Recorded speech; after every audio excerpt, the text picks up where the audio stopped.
Salut les amis, bienvenue dans cette nouvelle vidéo. Alors aujourd'hui, qu'est-ce qu'on va faire? On va se remettre un peu à l'aménagement de l'établi. Si vous me suivez sur Instagram, vous n'êtes pas sans savoir que la marque Freewood a décidé de me soutenir pour 2021. D'ailleurs, si vous ne l'avez pas encore vu, je vous invite à aller voir le petit reportage que j'ai fait sur eux sur ma chaîne secondaire. Du coup, ils m'ont envoyé pas mal d'accessoires et notamment des lames de scie. Voilà, elles sont ici, donc ils m'en ont envoyé quand même pas mal.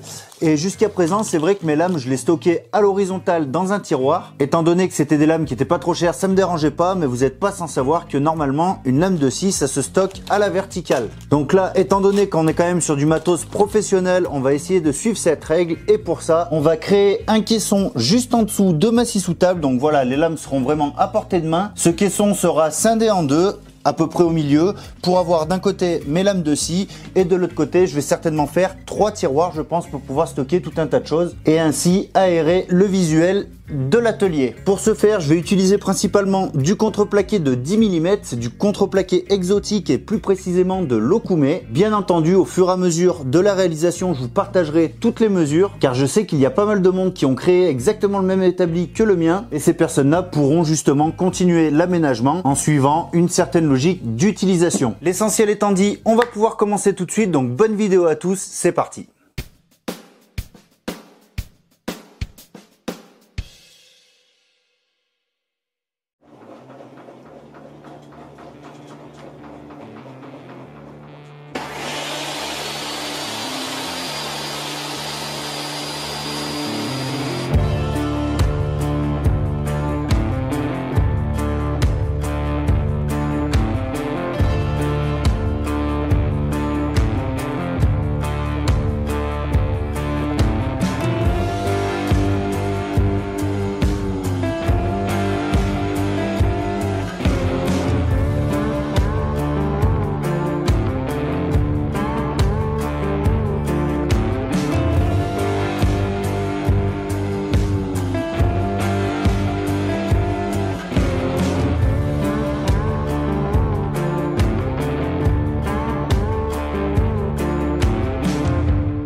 Bon les amis, je profite du temps de séchage du caisson pour vous parler un peu des mesures de ce qu'on vient de faire jusqu'à maintenant. Donc on a la base et le dessus qui font 600 par 560 mm.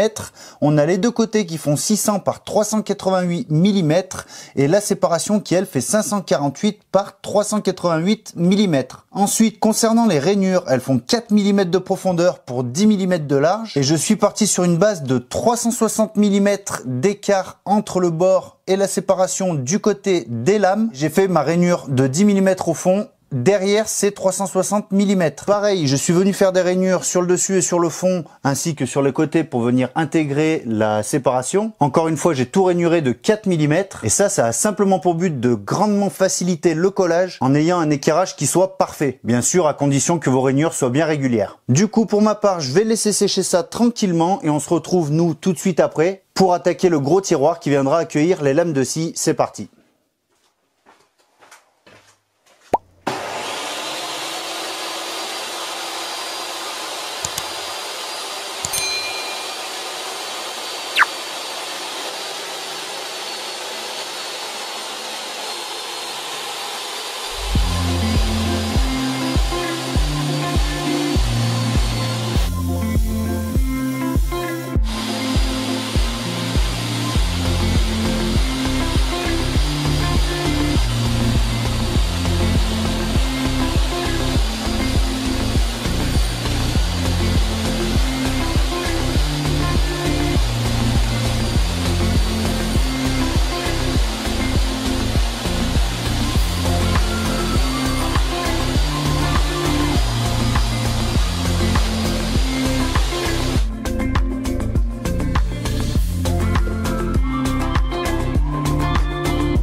Ça y est, le caisson et le premier tiroir sont en place. Alors concernant les dimensions du tiroir, il fait 516 mm de large pour 368 mm de profondeur et 280 mm de hauteur. Alors je l'ai fait à 516 mm de large pour prendre en compte l'épaisseur de mes glissières qui sont de 18 mm. Au niveau de mes glissières, elles sont pour des tiroirs à ouverture totale d'une profondeur de 350 mm. Ce qui fait que du coup là, avec mes 368 mm, je ne sors pas totalement, mais dans mon cas, ça me gêne pas du tout. Et je vais venir sur un petit détail. Vous m'avez vu faire différentes rainures à l'intérieur du tiroir, donc ça c'est pour compartimenter tout simplement. Les rainures font donc toujours 10 par 4 de profond et elles sont espacées de 100 mm respectivement. J'ai créé 6 rainures, donc 3 de chaque côté, ce qui va me permettre donc de venir compartimenter au besoin en fonction des éléments qui seront dans le tiroir. Ici par exemple, vous pouvez le voir, je vais pouvoir mettre mes lames de scie sous table, mettre un compartiment, mettre mes lames de circulaire et pourquoi pas laisser ma circulaire ici avec un petit socle. Enfin voilà, c'est vraiment l'idée.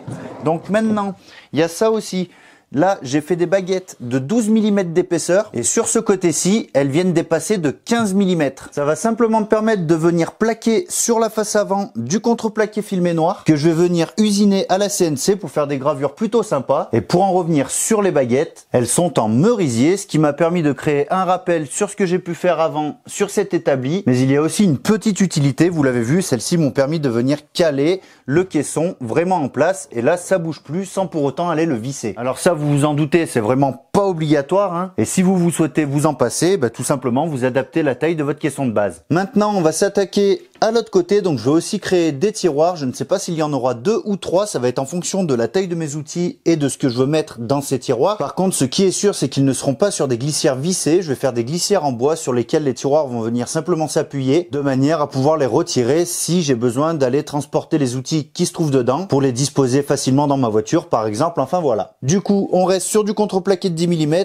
Je vais avancer, je vais aussi vous faire part des mesures. Après, bien sûr, au niveau de l'épaisseur des tiroirs, vous pourrez gérer ça à votre convenance, hein. Mais en ce qui nous concerne pour cette vidéo, on continue, c'est parti.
les amis, vous l'avez vu, finalement je suis parti sur 3 tiroirs de hauteur différentes. Il y en a un à 130 mm, celui du milieu à 100 mm et celui du dessus fait 60 mm de hauteur. Et au niveau des dimensions en profondeur, ils font 250 mm pour 535 mm de largeur. Alors attention toutefois, pour avoir ces mesures extérieures et prendre en compte les rainures qui font encore une fois 10 mm de large par 4 mm de profondeur, il faudra des sections de 523 mm pour la face avant et l'arrière, et pour les côtés ce sera encore 250 mm. Concernant la plaque du fond de chaque tiroir, elle fait 523 par 238 mm et tout ce petit monde vient facilement s'intégrer dans l'intérieur de mon caisson qui lui fait 255 de profond pour 380 de haut. Au niveau des glissières sur lesquelles viennent s'appuyer les tiroirs, donc on est sur 10 mm de large pour 15 mm de haut pour chaque glissière. Et bien sûr, vous l'avez vu durant la réalisation, j'ai posé mes premières glissières à même le caisson et ensuite je suis venu créer des petites intercalaires. Donc pour placer mes deuxièmes glissières, mon intercalaire fait 145 mm et pour la dernière, elle fait 115 mm. De ce côté-ci aussi, j'ai fait des rajouts en merisier. Alors ils sont bien plus larges, c'est simplement pour récupérer la différence que j'avais dans le sens où mes panneaux de contreplaqué faisaient 60 de large quand je les ai achetés. C'était plus simple pour moi de partir sur des panneaux comme ça au niveau du transport. Au moins j'ai pu les glisser dans ma voiture sans problème. Ce qui fait que du coup là, ces sections-là font 25 de large pour toujours 10 mm d'épaisseur. Ça change pas, c'est l'épaisseur de mon contreplaqué et je les ai simplement collés. Donc là, la colle, il n'y a pas de souci, ça tient très bien. Il n'y a pas besoin de mettre des vis, des pointes à tout va. Franchement, la colle, si on l'applique correctement, ça fait le taf. Du coup, je vais pouvoir maintenant m'attaquer à la création des façades. Donc pour ça, je vais utiliser le contreplaqué filmé noir que vous avez vu précédemment. Pour rappel, il fait 15 mm d'épais. Et pour les écartements entre chaque tiroir, je vais simplement utiliser des petits morceaux de mètre rigide. Donc c'est un mètre que j'avais cassé, hein, vous savez, c'est les mètres dépliants. Et ça, en fait, ça fait précisément plus ou moins 3 mm. Donc c'est un écartement qui est assez correct pour des tiroirs ou même des portes de placard. Et cette astuce, je la dois à Briconico, donc le Suisse, mon ami suisse. Si tu me regardes, merci à toi. C'est franchement des petites techniques comme ça qui sont vraiment sympas à partager. Bref, assez de blabla, on s'attaque aux façades, c'est parti.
Les amis, ça y est, cette vidéo touche à sa fin. Franchement, le résultat est juste génial. La CNC, ça ouvre quand même pas mal de perspectives. Alors bien sûr, ce sera pas forcément donné à tout le monde, mais vous pouvez largement vous en passer. Pour ma part, j'avoue quand même que les gravures sur le contreplaqué filmé noir, ça en jette pas mal. Bref, j'espère que cette vidéo vous aura inspiré, vous aura donné éventuellement des idées. Pour ceux qui ont construit le même établi que moi, j'espère que les dimensions que je vous ai données vous aideront. Pour le reste, vous trouverez dans la description le lien des sites internet de mes partenaires. Donc voilà, ça ajoutera une petite transparence. Dès qu'un partenaire apparaîtra dans une vidéo, je mettrai son lien dans la description. Au moins, il n'y a pas d'entourloupe. Aussi, je tiens à vous rappeler que vous avez toujours droit à 10% sur le site Visibly Safety. Donc ça concerne tout ce qui est vêtements de travail et EPI. Et pour ça, il vous suffira de rentrer le code FRUXATELIER. J'espère que ça vous rendra service. Quoi qu'il en soit, on va s'arrêter là pour cette vidéo. Merci de m'avoir regardé jusqu'au bout. La semaine prochaine, on se retrouve pour la fabrication d'une étagère un peu spéciale. Donc d'ici là, je vous souhaite à tous un bon week-end et une bonne semaine. Et en attendant la prochaine vidéo, n'oubliez pas que le meilleur résultat est celui qui vous convient. Ciao!